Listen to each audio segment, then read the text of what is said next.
So the secret to decluttering is that it is not about the stuff. It's about you. In the decluttering journey, you're doing something really profound. You're touching items that hold memories, and you're making decisions that feel heavy. You're encountering emotions that were stirred up by old photographs, unused gifts, or reminders of chapters in your life that long have passed, that just are not there anymore. And with every decision, you are not just clearing space. You are reclaiming your voice.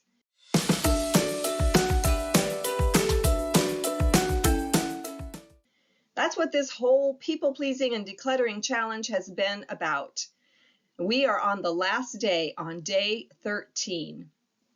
And in these 13 days, we have learned that decluttering is not just about folding sweaters or finding the right place for our Christmas decorations or having the best organization system or maybe taking a whole weekend and we're going to declutter our house. No, it's not about that. It's not really about that at all. Decluttering, when done with intention, is healing work. It's the kind of work that reaches beyond the physical piles in front of you, and it touches your story, your emotions, and your sense of self. So what's the deeper meaning of letting go? Well, every item that you release, it carries a story. And sometimes that story might be obligation. And I did a video earlier in the challenge about a quilt that I was keeping out of obligation. It was a family heirloom. And so I'm going to post that here. If you want to go back and watch that, you can see how I struggled with letting go of this really beautiful quilt. So we all have stories around our things. Now, sometimes that story may sound like, I can't let this go because it was a gift. A big one is that, oh, wow, I spent way too much money on that, so I can't just give it away. Or another really big one, and this is a big one for me, is that I might need it someday, so I can't let it go. Or like me with a quilt, it might be out of obligation to my family or to someone else. Other times it might be tied to our identity. It might represent the woman that we thought we should be. You know, we hang on to clothes a lot that don't fit us because we're hoping that we will fit into those one day again. That's an identity of who we think we should be. Another identity, and a big one for me, is the identity of being a mother and letting go of that. How often do we hold on to things from our children's childhood? They don't even want those things. You know, we can offer it to them and they'll say, no, I don't want that. But we hang on to it. And I think we do that because it represents that identity as a mother. And you know what? We are not, or I am not anyway, the mother of small children. I'm the mother of adult children, but I need to let go of that time in my life, that identity, when I was the mother of small children. There might be some grief in that, there's some processing, but holding on to those things is holding on to that identity, and that does not serve me, and it does not represent who I am today. And when we declutter with compassion, we begin to see those stories for what they are. They're old scripts, they're identities that we no longer have, they're objects that we no longer need.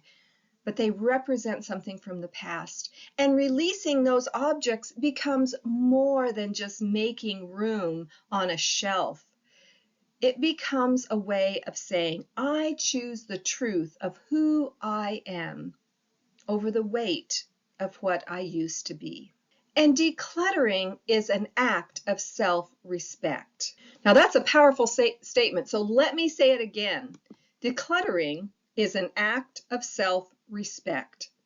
So every time you honor your yes or your no, because we can say yes to keeping things, we can say no to keeping things, we can say yes to letting things go. Every time you honor that, you are when you're holding this item in your hand and you make a decision, You're practicing boundaries, and that's self-respect. And what you are saying too is that my space matters, my energy matters, and my peace matters. Okay? Self-respect. And this doesn't mean it's about creating the perfect Pinterest home or perfect designer home.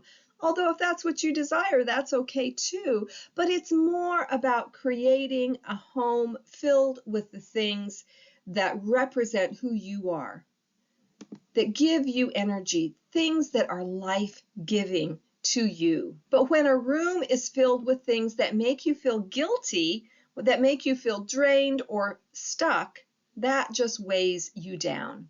A room filled only with the things that support and delight you will set you free.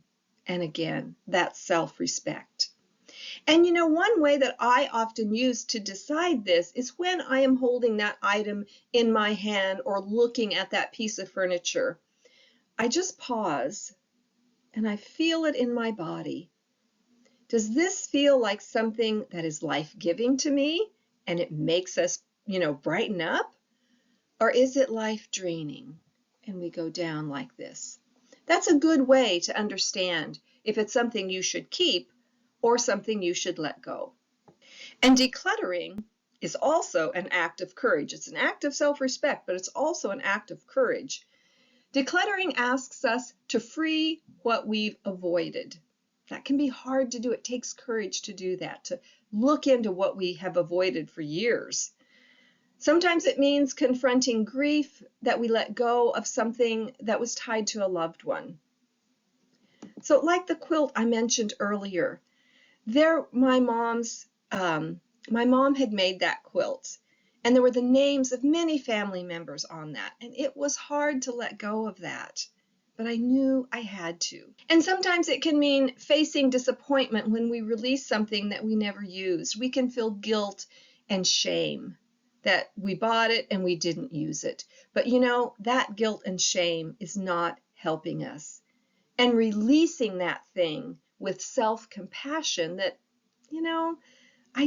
I made a mistake. Shouldn't have bought it. It's okay. Everybody does things like that. So releasing it with self-compassion is freedom. It gives us peace in our life. And sometimes letting go of something is a way that we need to acknowledge change. And this also takes courage because change can be really hard. It's change that we're not who we once were, and that's okay. And it's also change in relationships.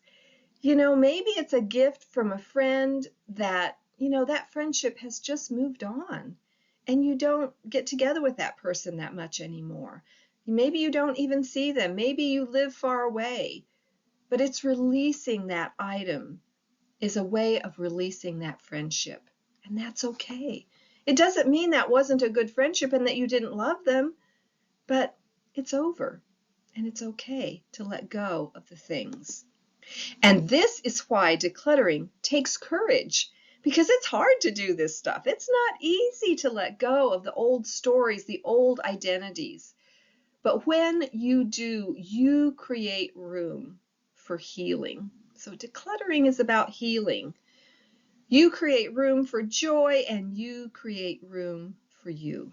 And then the reality is that decluttering is about coming home to yourself. And we've also talked about this in some of the other videos. The most powerful part of this journey is realizing that decluttering isn't just about your home. It's about your heart. It's about you. You've been untangling patterns that have kept you small and silent, or maybe they've kept you stuck. And you've been, in this decluttering process, you've been rewriting old narratives of your life and knowing that you deserve space. And so with each drawer that you clean out, with each step, it's a step of freedom. And every item you release, it's a declaration of self-respect, of courage, saying, I am worthy of peace. And every space opened is an invitation to come home. not just to your physical home, although that is true also, but it's a way to come home to yourself, to who you truly are, your emotional self, your spiritual self. And so we want to honor this journey. If you've been following me for the past 13 days, we can honor what we have done. So take a moment to pause and acknowledge the work that you have done. And whether you've cleaned a room or maybe it's just a single shelf. And you know, that's another way we shame ourselves. If we haven't done a whole big job, then we can say, oh, that wasn't anything. It was just a shelf. No, it was a shelf. You have a shelf clean that wasn't cleaned before. Honor that rather than shaming yourself. And that shelf, that one shelf, or that whole room or that whole house, whatever it is, it's a sign of healing. So think about it in that way. This is a sign that I'm healing myself. You know, an important concept is that small actions done consistently create huge results. And that's what this is about. And honoring this journey also means that it's not just about what you've let go of, but recognize how you've changed and who you are becoming through this decluttering process. You're stepping into a new chapter in your life with more clarity, more space, and more freedom. And here is the insight for today, the affirmation, the journal prompt, and the action step. So the insight is that decluttering is not just tidying. It's transformation. You can go ahead and write that down somewhere, post it. Remember, this is not just about clearing off a shelf or cleaning out a room or doing that big weekend clean out. It's about transformation. And then the journal prompt for today is, what part of me have I reclaimed during this challenge? Or maybe if you haven't followed the challenge, just to think about what part of you are you reclaiming as you declutter. And then an action step is that you can light a candle. When you're trying to get rid of something or when you're starting the process, make it into a ritual. You know, light a candle. Pause and think about what your intention is. The intention of self-respect, that it's going to take courage. And then with each piece you make a decision on, honor that piece. Think about the story. And then think about, is this life-giving to me? You know, does it feel life-giving or is it life-draining? That's an important way to make a decision about what you keep and what you let go. Okay, friends, that's all I have for today. I'm going to put a couple more of the challenges up here, but they will all be in the description. And if this is something that you deal with, and you know, oftentimes we have a lot of clutter because we are trying to keep other people happy rather than empowering and honoring ourselves. This is exactly what I do in my coaching practice. I would love to visit with you about the challenges that you may be facing in your life around this issue. My contact information will be in the description too. All right, that's all for today. Thanks. Bye-bye.